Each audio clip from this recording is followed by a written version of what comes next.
नमस्कार, स्वागत है आपका आधा दिन पूरी खबर में। मैं हूं सनी गंगासागर आपके साथ में। नमस्कार, मैं हूं आपके साथ मधुमिता पाल और शुरू करते हैं खबरों का सिलसिला।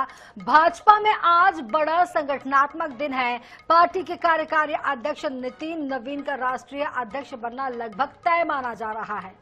तो नितिन नवीन आज शाम 4 बजे के बीच दिल्ली स्थित भाजपा मुख्यालय में 12वें राष्ट्रीय अध्यक्ष के पद के लिए अपना नामांकन दाखिल करेंगे। नामांकन के बाद 4 से 5 बजे तक स्क्रूटनी होगी और शाम 5 से 6 बजे तक नाम वापसी का जो समय है वो तय किया गया है। वहीं पार्टी के सभी मुख्यमंत्री, प्रदेश अध्यक्ष और वरिष्ठ नेता दिल्ली पहुंच चुके हैं। मध्य प्रदेश से मुख्यमंत्री डॉक्टर मोहन यादव, केंद्रीय मंत्री शिवराज सिंह चौहान, ज्योतिरादित्य सिंधिया सहित करीब 20 नेता प्रस्तावक बनेंगे। ग्वालियर, चंबल, महाकौशल, मालवा, निमाड़, बुंदेलखंड से भी बड़ी भागीदारी रहेगी। इसके अलावा भाजपा के नए राष्ट्रीय अध्यक्ष के चुनाव में इस बार छत्तीसगढ़ की भूमिका भी अहम मानी जा रही है। इस बार छत्तीसगढ़ से राष्ट्रीय परिषद के 17 सदस्य बनाए गए हैं, जिनमें मुख्यमंत्री विष्णुदेव साय, दोनों उप मुख्यमंत्री, कई मंत्री, विधायक और सांसद शामिल हैं। प्रदेश भाजपा अध्यक्ष किरण सिंहदेव भी नामांकन प्रक्रिया में मौजूद हैं। तो वही पूर्व वित्त मंत्री कैप्टन अभिमन्यु हरियाणा से प्रस्तावकों में शामिल हुए। तो 12वें राष्ट्रीय अध्यक्ष के तौर पर नितिन नवीन का चुना जाना लगभग तय माना जा रहा है।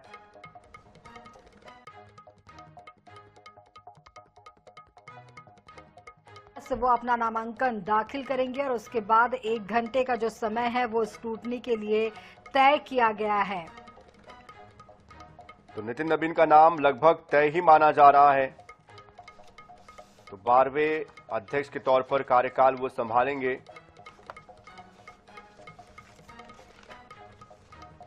और इस पूरी खबर पर अधिक जानकारी के लिए हमारे साथ हमारे संवाददाता स्पर्श शर्मा भी जुड़ चुके हैं। स्पर्श, लगभग वैसे तो नाम तय ही माना जा रहा है, लेकिन फिर भी आपसे जानना चाहते हैं कि क्या किसी और ने भी नामांकन के लिए अपना फॉर्म लिया है? कौन कौन प्रस्तावक नितिन नवीन के लिए बने हैं, क्योंकि प्रधानमंत्री का नाम भी इसमें सामने आ रहा है। हाँ, देखिए, अगर हम बात करें इस वक्त नामांकन की जो प्रक्रिया है वो भारतीय जनता पार्टी मुख्यालय में चल रही है। सबसे पहले आपने देखा कि बीजेपी का जो शीर्ष नेतृत्व था, जिसमें जेपी नड्डा की बात की जाए, अमित शाह, राजनाथ सिंह, ऐसे तमाम नेता बतौर प्रस्तावक अपनी भूमिका निभाते हुए जो है नजर आए। जो चुनाव प्रभारी हैं के लक्ष्मण, उन्होंने अपना जो पर्चा है वो दिया और उसके बाद में तमाम अलग अलग राज्यों की जो प्रस्तावकों की भूमिका थी वो देखने को मिली। छत्तीसगढ़ के जो तमाम नेता है, जिसमें मुख्यमंत्री विष्णुदेव साय की बात की जाए, प्रदेश अध्यक्ष किरण सिंहदेव, इसके अलावा दोनों डिप्टी सीएम अरुण साहू की बात की जाए, विजय शर्मा, या फिर सांसद जो थे, वो तमाम अपनी जो भूमिका है वो निभा चुके हैं। बीजेपी मुख्यालय से बाहर जो है जा चुके हैं और उसके बाद में अलग अलग राज्य जो है अपनी प्रस्तावकों के तौर पर भूमिका जो है निभा रहे हैं। लगभग 2 घंटे के आसपास ये प्रक्रिया भारतीय जनता पार्टी मुख्यालय में 5 बजे तक चलेगी, 4 बजे तक चलेगी, माफ कीजिएगा। और उसके बाद में एक स्क्रूटनी का राउंड होगा और अगर कोई और नामांकन भरता है तो उसको लेकर भी जो चीजें हैं वो डिस्कस होती हुई नजर आएंगी। और उसके बाद में 6 बजे के आसपास, यानी 6 साढ़े 6 बजे के आसपास जो चुनाव प्रभारी है के लक्ष्मण, वो जो है एक वक्तव्य जारी करेंगे और उसमें बताया जाएगा कि क्या केवल नितिन नवीन ही जो है नामांकन उनकी तरफ से किया गया है या फिर कोई और भी नामांकन करने वाला शख्स जो है उसमें शामिल है। लेकिन अभी तक जो जानकारी है उसके मुताबिक नितिन नवीन को लेकर ही तमाम प्रस्तावकों की तरफ से जो बात है वो जो है चुनाव प्रभारी के सामने जो है रखी गई है। 700 से ज्यादा डेलीगेट्स जो है वो भारतीय जनता पार्टी मुख्यालय बुलाए गए थे तमाम जो है प्रस्तावकों के तौर पर। तो वो अभी जो है जो नामांकन की प्रक्रिया उसमें जो भूमिका है वो निभाते हुए जो है नजर आ रहे हैं पार्टी मुख्यालय के। बिल्कुल, लेकिन इस पर एक सवाल आपसे ये भी है कि जो परिषद बन रही है उसमें छत्तीसगढ़ के नेताओं का नाम सामने आ रहा है। मुझे ये परिषद जो बन रही है उसके बारे में जानकारी दीजिए कि ये परिषद दरअसल होती क्या है, इसकी भूमिका क्या रहने वाली है इस पूरी प्रक्रिया में। देखिए, अभी जो परिषद के संदर्भ में बात करें, जो एक पूरी परिषद बनाई गई थी वो एक तरीके से डेलीगेट्स हैं। जिस तरीके से अलग अलग राज्यों में एक फॉर्म जो है बीजेपी के राष्ट्रीय अध्यक्ष के चुनाव को लेकर जो है भिजवाया गया था, जहां पर जो 20 नाम है वो जो है जो पूरी संगठन है उसमें से जो है देने थे। उन 20 नामों के संदर्भ में जैसा मैं पहले भी जानकारी दे रहा था आपको कि छत्तीसगढ़ के मुख्यमंत्री उसमें से एक नाम शामिल है। इसके अलावा अगर हम बात करते हैं तो जो दोनों डिप्टी सीएम है, प्रदेश अध्यक्ष, प्रदेश प्रभारी, सांसद बृजमोहन अग्रवाल, संतोष पांडे, ऐसे तमाम नाम जो है वो छत्तीसगढ़ की जो परिषद थी उसके तौर पर यानी डेलीगेट के तौर पर जो नाम है वो जो है शामिल किए गए थे। वो नाम ही केवल जो भारतीय जनता पार्टी मुख्यालय में एंट्री के तौर पर जो है आज उनकी एंट्री हुई थी और कल भी जब नामांकन के बाद जब परिणाम की घोषणा होगी तो वही लोग जो है भारतीय जनता पार्टी मुख्यालय में मौजूद रहेंगे। उसके बाद में जब नितिन नवीन एक बार औपचारिक रूप से राष्ट्रीय अध्यक्ष बन जाएंगे तो वो एक्शन मोड में नजर आएंगे। 21 तारीख को दिल्ली में बैठक जी। यहाँ पर हम ये भी जानना चाहेंगे कि 12वें भाजपा अध्यक्ष के रूप में उनका कार्यकाल जैसे कि माना जा रहा है कि वो ही अब बनेंगे, ये तय माना जा रहा है। 11 अहम चुनाव यहाँ पर होने हैं, ये कितनी बड़ी चुनौती उनके लिए हो सकती है? देखिए बिल्कुल एक बड़ी चुनौती है नितिन नवीन के सामने जो है ये जिस तरीके से चुनाव रहने वाले, क्योंकि अभी जो मौजूदा अध्यक्ष थे जेपी नड्डा उनका कार्यकाल जैसे रहा, लोकसभा चुनाव में जो है लगातार भारतीय जनता पार्टी की जीत हुई, विधानसभा चुनाव में भारतीय जनता पार्टी लगातार जो है प्रदर्शन अच्छा करती हुई नजर आई। तो जो सामने चुनौतियां खड़ी है वो पश्चिम बंगाल के चुनाव के संदर्भ में खड़ी है, इसके अलावा तमिलनाडु का चुनाव है, दक्षिण में भारतीय जनता पार्टी का विस्तार करना है, असम में जो है सरकार रिटेन करनी है, उसके साथ साथ पंजाब जैसा चुनौतीपूर्ण राज्य सामने खड़ा है। तो कई सारी चुनौतियां नितिन नवीन के जो है सामने बतौर राष्ट्रीय अध्यक्ष के तौर पर जो है खड़ी हुई नजर आ रही है। लेकिन इन चुनौतियों को कैसे पार करेंगे ये सबसे महत्वपूर्ण जो है प्रश्न रहेगा। जी स्पर्श, बहुत बहुत शुक्रिया इस पूरी जानकारी के लिए। तो आपको बता दें कि पार्टी के 12वें राष्ट्रीय अध्यक्ष के लिए चुनाव हो रहा है। कार्यकारी अध्यक्ष नितिन नवीन का नामांकन वो दाखिल करने वाले हैं। पीएम मोदी और अमित शाह का कार्यकारी अध्यक्ष को समर्थन भी है।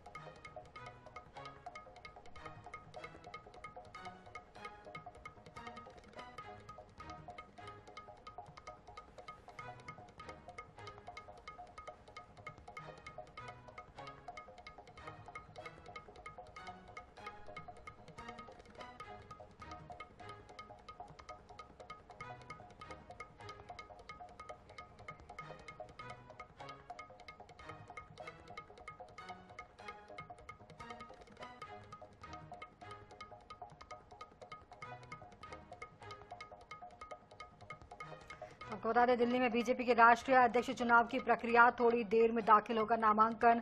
पार्टी मुख्यालय में शीर्ष नेताओं का जमावड़ा, नितिन नवीन का निर्विरोध अध्यक्ष चुना जाना लगभग तय माना जा रहा है। तो 5 बार के विधायक हैं और बिहार में मौजूदा सरकार में मंत्री भी हैं नितिन नवीन। इसके पहले जो उनके पिता थे वो भी संगठन के अंदर सक्रिय थे, आरएसएस से जुड़े रहे, लंबे समय तक उन्होंने भी जनसेवा की है। और जिस तरह से अब तक का कामकाज रहा है नितिन नवीन का, उसको लेकर जाहिर सी बात है पार्टी भी प्रभावित है और संगठन को मजबूत उन्होंने किया है। और यही वजह है कि बाकी जो अन्य नामों को लेकर अटकलें उनके नामों से पहले लग रही थी वो सारी अटकलें खारिज हो गई और नितिन नवीन को मौका दिया गया।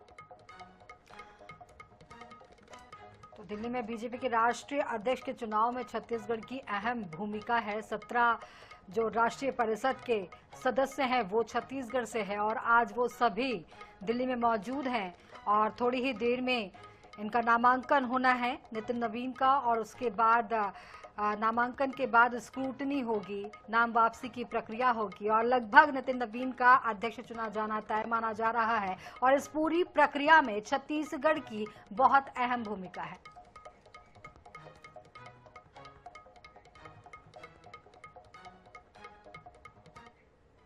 तो इस वक्त बड़ी खबर निकल कर आ रही है गरियाबंद से। 9 नक्सली करेंगे सरेंडर। वांटेड बलदेव, अंजू समेत 9 नक्सली सरेंडर के लिए निकले हैं। वांटेड बलदेव और अंजू पर 8-8 लाख रुपए का इनाम भी है। सभी नक्सली हथियारों के साथ ये सरेंडर करने वाले हैं। 2 दिन पहले अंजू के परिवार ने हथियार डालने की अपील उससे की थी। तो 9 नक्सली अब सरेंडर करने जा रहे हैं। तो लगातार जिस तरीके से 31 मार्च 2026 की जो डेडलाइन है नक्सल खात्मे की, उसे लेकर के ये प्रक्रियाएं लगातार सामने आ रही है, लगातार नक्सलियों के सरेंडर सामने आ रहे हैं। आज भी 9 नक्सलियों के सरेंडर करने की खबर निकल कर आ रही है। 9 नक्सली गरियाबंद में सरेंडर करेंगे और वांटेड बलदेव, अंजू समेत 9 नक्सली सरेंडर के लिए निकले हैं और बलदेव और अंजू पर 8-8 लाख रुपए का इनाम घोषित है।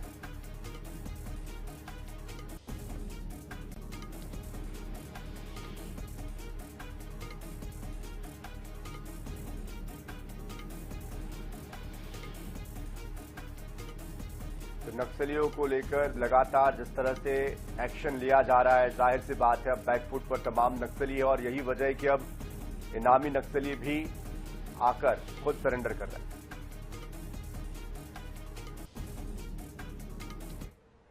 और इस बीच रायगढ़ से बड़ी खबर आ रही है, जहां पर कोल परिवहन को लेकर उड़ीसा सीमा पर तनाव बढ़ गया है। छत्तीसगढ़ के ट्रांसपोर्टरों को कम लोडिंग देने को लेकर विवाद हुआ है। प्रति गाड़ी 400 रुपए वसूली को लेकर के हुआ था विवाद। रायगढ़ के ट्रांसपोर्टर्स के साथ उड़ीसा के ट्रांसपोर्टर्स ने की मारपीट। तो पुलिस ने ओडिशा यूनियन के कई लोगों के खिलाफ एफआईआर दर्ज कर ली है। पहले दोनों पक्षों के बीच लोडिंग को लेकर समझौता हो गया था। ओडिशा पक्ष समझौते का पालन नहीं कर रहा है, जिसके बाद अब 400 रुपए के हिसाब से जो समझौता हुआ था उसको लेकर विवाद की स्थिति हो गई है।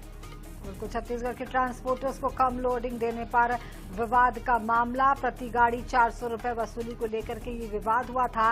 रायगढ़ के ट्रांसपोर्टर्स के साथ ओडिशा के ट्रांसपोर्टर्स ने मारपीट की।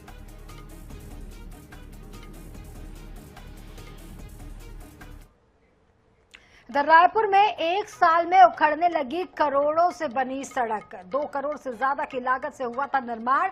आनन फानन में सड़क की मरम्मत में जुटे पीडब्ल्यूडी के अधिकारी। डुमर तराई सब्जी बाजार से होकर फुंडहर के लिए ये सड़क जाती है। तो करोड़ों की लागत से सड़क तो बना दी गई, लेकिन किस तरह से ये सड़क बनी है, इसकी गुणवत्ता क्या है, ये इन तस्वीरों के जरिए आप देख सकते हैं। 2 करोड़ से ज्यादा की लागत से निर्माण हुआ, लेकिन साल भर में ही इसकी परतें उखड़ने लगी है। तो अब इस पर आगे क्या एक्शन लिया जाता है ये भी देखना होगा, क्योंकि इस तरह की खबरें इन दिनों आम सी हो गई है। क्या सख्ती बरती जाती है, क्या कोई नजीर पेश की जाती है, देखना होगा। आनन फानन में पीडब्ल्यूडी के अधिकारी इसकी मरम्मत में जुटे हैं, लेकिन बड़ा सवाल ये है कि जब सड़क का निर्माण किया जा रहा था, 2 करोड़ की लागत से इसका निर्माण किया जा रहा था, तो उसके बावजूद अगर 1 साल में सड़क उखड़ जाए तो ये कई बड़े सवालों को, भ्रष्टाचार के सवालों को जन्म देती है। तो 1 साल में उखड़ने लगी करोड़ों से बनी ये सड़क और 2 करोड़ से ज्यादा की लागत से इसका निर्माण हुआ था। आनन फानन में सड़क की मरम्मत में जुटे हैं पीडब्ल्यूडी के अधिकारी। तस्वीरें आप देख पा रहे हैं कि किस तरीके से सड़क का निर्माण हुआ और किस तरीके से ये सड़क अब उखड़ रही है।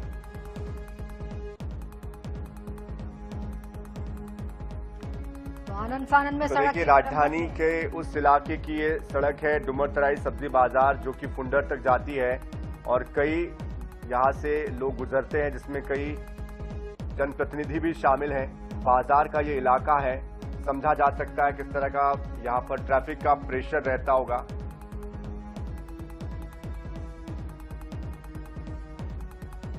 और इस खबर पर अधिक जानकारी के लिए हमारे साथ हमारी संवाददाता मोनिका दुबे भी जुड़ चुकी है। मोनिका, कब से ये सड़क खराब हुई है, फिलहाल इसको लेकर क्या एक्शन लिया जा रहा है, क्या किसी के खिलाफ कोई कार्रवाई भी की जा रही है, किस तरह का काम यहाँ पर किया जा रहा है? जी बिल्कुल, देखिए राजधानी रायपुर से ही इस तरीके की तस्वीरें लगातार सामने आने के बाद कहीं ना कहीं विभागीय दावे और सरकारी दावों की जो पोल खोलती हुई नजर आती है, क्योंकि जिस तरीके से देखा जाता है कि चाहे वो नगर निगम हो, चाहे वह पीडब्ल्यूडी विभाग हो, लगातार तमाम दावे किए जाते हैं, लेकिन ये दावे सब खोखले साबित होते नजर आते हैं जब साल भर पहले ही करोड़ों की लागत से जो बनी सड़क है वो उखड़ती हुई नजर आती है। लगातार जिस तरीके से चादर की परत की तरह ये उखड़ती हुई नजर आ रही है। तस्वीरों में स्पष्ट रूप से हमने जिस तरीके से दिखाया हुआ है, ये सेज बहार का सड़क है, यानी कि सेज बहार के सामने से होता हुआ फुंडहर की ओर जाने वाला ये मार्ग है, जहां कुछ ही दिन पहले लगभग 2 करोड़ रुपए की लागत से डामरीकरण किया गया था, सड़क निर्माण किया गया था, लेकिन अब ये उखड़ता हुआ नजर आ रहा है। आनन फानन में पीडब्ल्यूडी के जो अधिकारी है जैसे ही उन्हें सूचना मिली मौके पर पहुंचकर मरम्मत के कार्य में जुट गए। लेकिन इस तरीके के मरम्मत के काम के भी दावे किए जाते हैं, लेकिन भ्रष्टाचार और घोटालों की रेट जो है वो चढ़ जाती है। बिल्कुल जाहिर सी बात है, सरकारी कामकाज पर फिर से एक बार सवाल खड़े हो रहे हैं। बहुत शुक्रिया हमारे साथ जुड़ने के लिए मोनिका।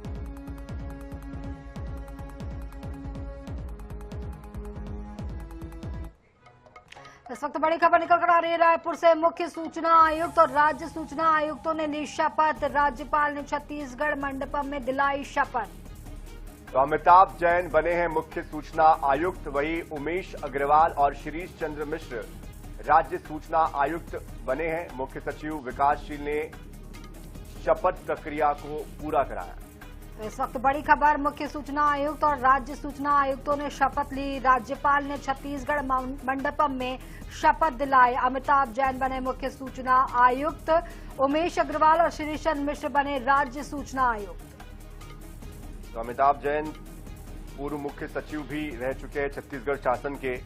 ऐसे में उनका जो अनुभव है, जिस तरह से उनका कार्यकाल रहा है, उसको मद्देनजर रखते हुए एक बड़ी जिम्मेदारी उनको दी गई है। मुख्य सूचना आयुक्त वो बनाए गए हैं, वही उमेश अग्रवाल और शिरीष मिश्र, उनको भी जिम्मेदारी दी गई है। तो शपथ ग्रहण का जो समारोह हुआ उसकी तस्वीरें राज्यपाल ने छत्तीसगढ़ मंडपम में ये शपथ दिलाई।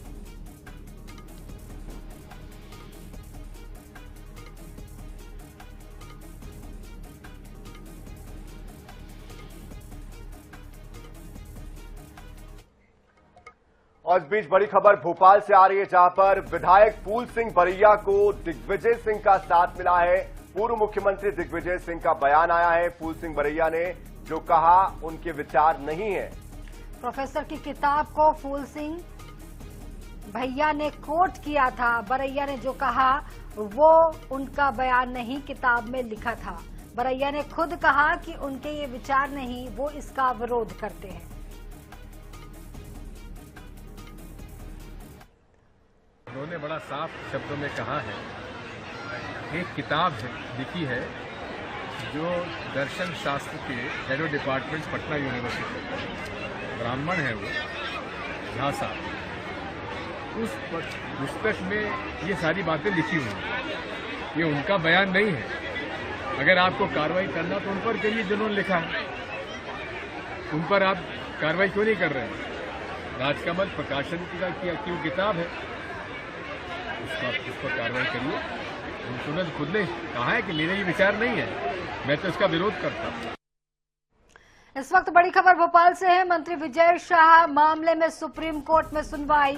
कर्नल सोफिया कुरैशी पर टिप्पणी मामले में सुप्रीम कोर्ट सख्त। तो राज्य सरकार से सुप्रीम कोर्ट ने सवाल पूछा है, मंत्री पर केस चलाने के लिए मंजूरी क्यों नहीं दी गई है? तो सुप्रीम कोर्ट ने सख्ती बरती है। ऑपरेशन सिंदूर के दौरान विजय शाह ने बयान दिया था और उस समय उन्होंने ये कहा था कि पीएम मोदी ने पाकिस्तान पर हमला करने के लिए एक ऐसे अधिकारी को चुना जो कि मुस्लिम है। इस तरह की बातें उन्होंने कही थी, जिसके बाद उनकी खूब निंदा हुई, खूब किरकिरी हुई।